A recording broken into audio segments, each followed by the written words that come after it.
We have a guy named Robert F. Kennedy Jr., who the media hates. Why do they hate him so much? Why do they hate Robert F. Kennedy Jr. so much?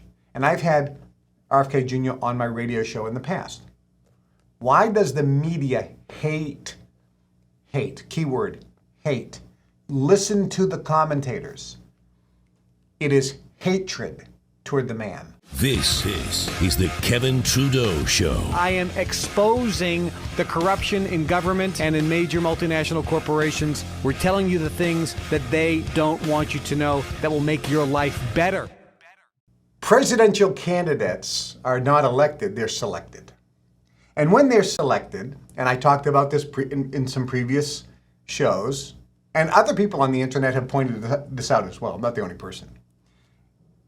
You can take people like Barack Obama, who was a community organizer, a nobody, and he goes to a Bilderberg meeting. He gets invited to the Bilderberg meeting.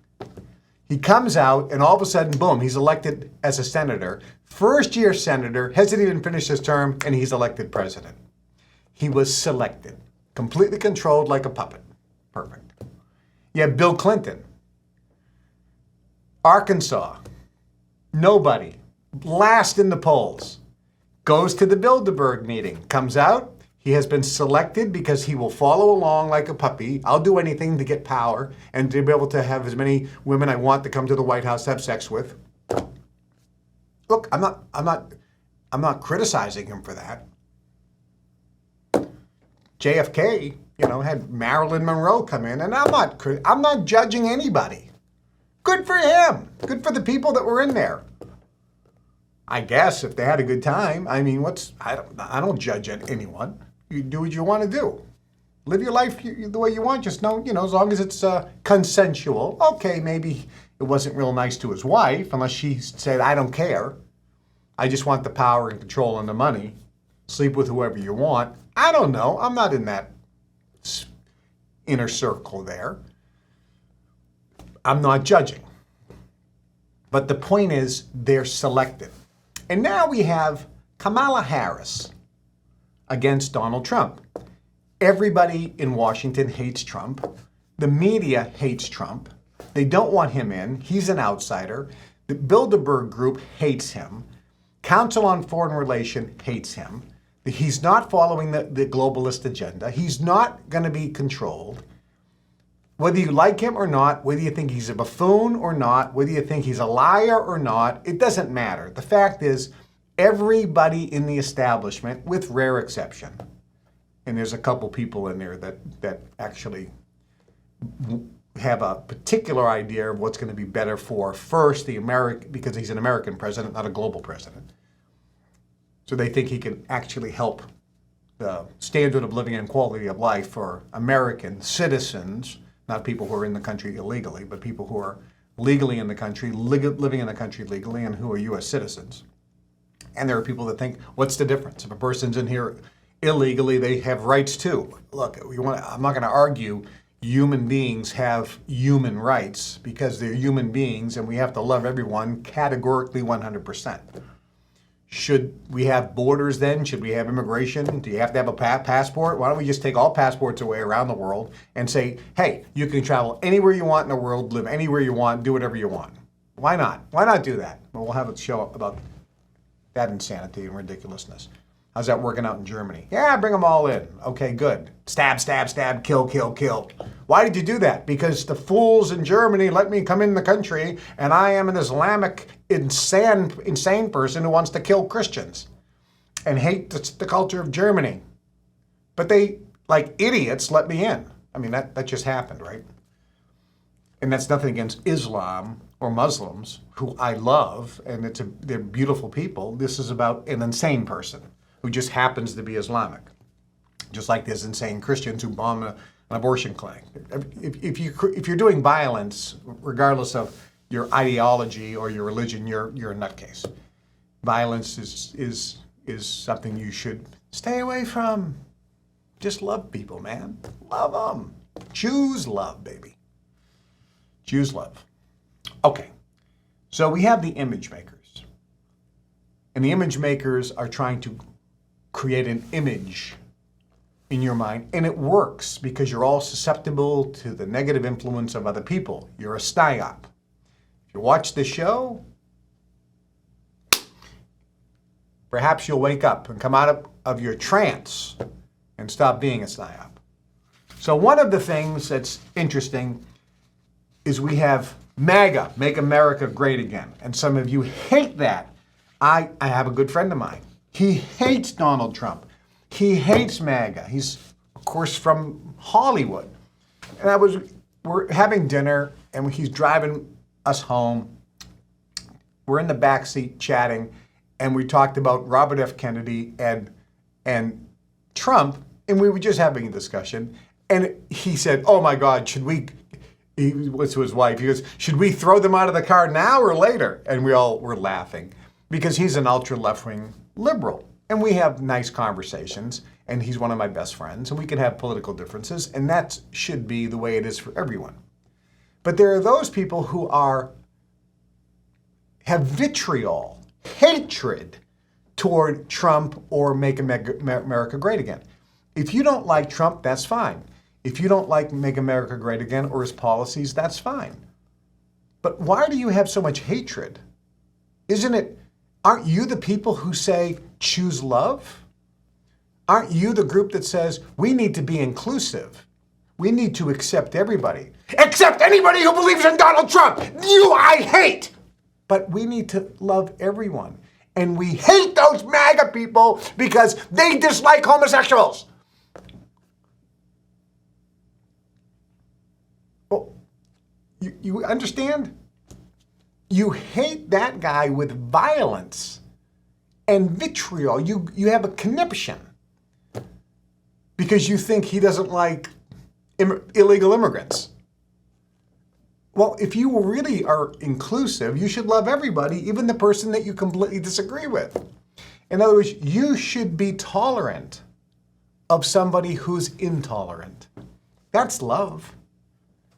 If I come up to somebody and they are homophobic and completely intolerant to homosexuals or illegal immigrants, and they hate those people for whatever reason, or they're racist and they hate somebody who's a Muslim or hate somebody who's black or hate somebody who's Indian, obviously they have a lot of intolerance, they have a lot of prejudice, but I'm tolerant of that person. I disagree with their philosophy, I disagree with their actions, I disagree with their words of hate toward others completely. But where's the love? Where's the tolerance to the intolerant? But the image makers. We have a guy named Robert F. Kennedy Jr., who the media hates. Why do they hate him so much? Why do they hate Robert F. Kennedy Jr. so much? And I've had RFK Jr. on my radio show in the past. Why does the media hate, keyword, hate? Listen to the commentators. It is hatred toward the man. They don't even discuss his policies or his opinions. The attacks are not against his policy or his opinion or his political stance. The hatred is always toward the man personally. Even some of the family members who are liberal Democrats, their attacks are not against, well, we disagree with his policy because we think his policy is actually not best for the American public. They don't say that. They say, he's insane. We hate him for what he's doing. His father is going to be rolling over in his grave. But they don't mention the policy that they disagree with. So what does Robert F. Kennedy say? So I'm going to quote, this is an absolute quote, that the media refuses to even mention. Whether you agree with Robert F. Kennedy or not, that's irrelevant. But I want you to listen to this and ask yourself, why does the media hate this man who said this? This is horrible. Is this horrible or not? So let's take a look. Here's Robert F. Kennedy's statement that the media hates. Make America Great Again recalls a nation brimming with vitality, with a can-do spirit, with hope and a belief in itself. It was an America that was beginning to confront its darker shadows, could acknowledge the injustice in its past and present, yet at the same time could celebrate its successes. Why is that horrible? Isn't that the most balanced, logical, reasonable statement you've ever heard? In other words, he says it recalls factually a nation, America, brimming with vitality, a can-do spirit, and hope and belief in itself. That's true. That was America at one point and is not today. MAGA, Make America Great Again, recalls an America that was beginning to confront its darker shadows. In other words, it was an America that was beginning to confront some of the things it did as a nation bad in the past. Could acknowledge the injustice in its past and present, yet at the same time can celebrate its successes. Isn't that balanced? Every person can look back at their life and say, I acknowledge where I erred, where I made mistakes, where I made errors, where I hurt people, where I did something wrong that I wouldn't do again, that I regret. But at the same time, I acknowledge some of the great things I did in my life as well. Isn't that true?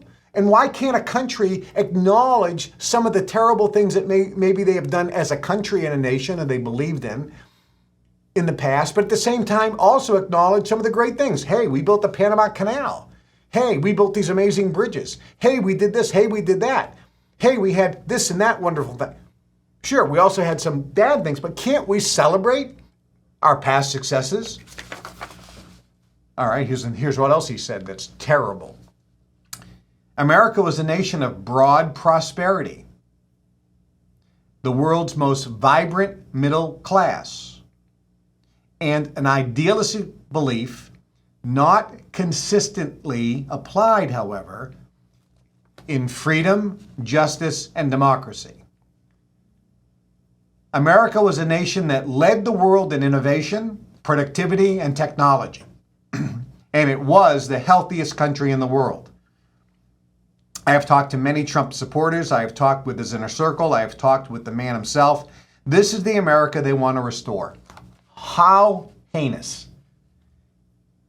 How heinous. Why would you want to vote for somebody who wants to bring back a country that at one time led the world in prosperity? And that's factually true. Why would you want to bring back that? Why would you want to bring back a country that had, at one point, does not anymore, the most vibrant middle class? America had, at one time, but no longer does, the most vibrant middle class with the best standard of living and best quality of life in the world. That is not arguable. That's agreed upon by everyone. It doesn't exist anymore. Why would you want to bring that back? Why would you want somebody who says, let's bring that back? Why would you want that? That's terrible. He goes on to admit that America was a country that had idealistic beliefs in freedom, justice, and democracy, but it wasn't consistently applied to everyone. And that's true. That's an acknowledgement of a fact. He goes on to point out something. America at one time, and for many years, was a country that led the world in innovation, productivity, and technology, and was the healthiest country in the world. That's factually true, documented and substantiated, and it's also documented and substantiated that it's no longer true. So why would you vote for somebody who says, I want to bring that back? You see, there's another ideology, and the other ideology is our best days are behind us for America, and it's time that we become a global partner and start helping the world. And yes, that's true as well. It's sad that there are people in Africa, India, that live in absolute abject poverty, that are starving with sickness and disease. That's true. But it doesn't mean that we have to reduce our standard of living in the United States and reduce the quality of life that we have, which has been consistently happening for the last 30 years or 40 years, consistently going down. We kind of peaked in 1968. If you kind of look at the stats, it's anywhere between 65 and 75 when we peaked in terms of prosperity. Huge crime wave after the Vietnam War, and everything kind of went sideways when Nixon took us off the gold standard and opened up China, when Kissinger went there. And I know that because I talked to Henry and about that specifically, and it was a specific plan. He said, yeah, we decided that America was over. It's time for them to go down and China to take over the next. So the point is, the image makers are creating something that isn't real. They're creating hatred toward a person. Look, no matter what country you are watching this broadcast, every country has political parties. America has two. Most countries have more than two. Politicians generally are liars. They say one thing and what they're doing in the back are completely different. We see this with everybody, and it's always the same. 3 presidents of major universities, I think in Columbia University and others, resigned. Why? Because their text messages were found. So they were up there saying, we believe in protecting the rights of everyone on our campus. And me, as chancellor of this university, will do everything I can to make sure the rights of all students are taken care of. Sounds good. And then the text messages. This rights bullshit is just nothing but a crock. I have to get up there and say stuff that I want to throw up. But I need to make that has to be the public persona. I mean, they write this. They're just liars. They get up there, and politicians are the same thing. Hi, I'm Kevin Trudeau. This is everything they don't want you to know about to improve the quality of your life. Broadcasting every Monday and Wednesday, 2 days a week now. Monday and Wednesday at 1 o'clock Chicago time. Make sure you tune in and subscribe to the channel and share these shows with everyone you know.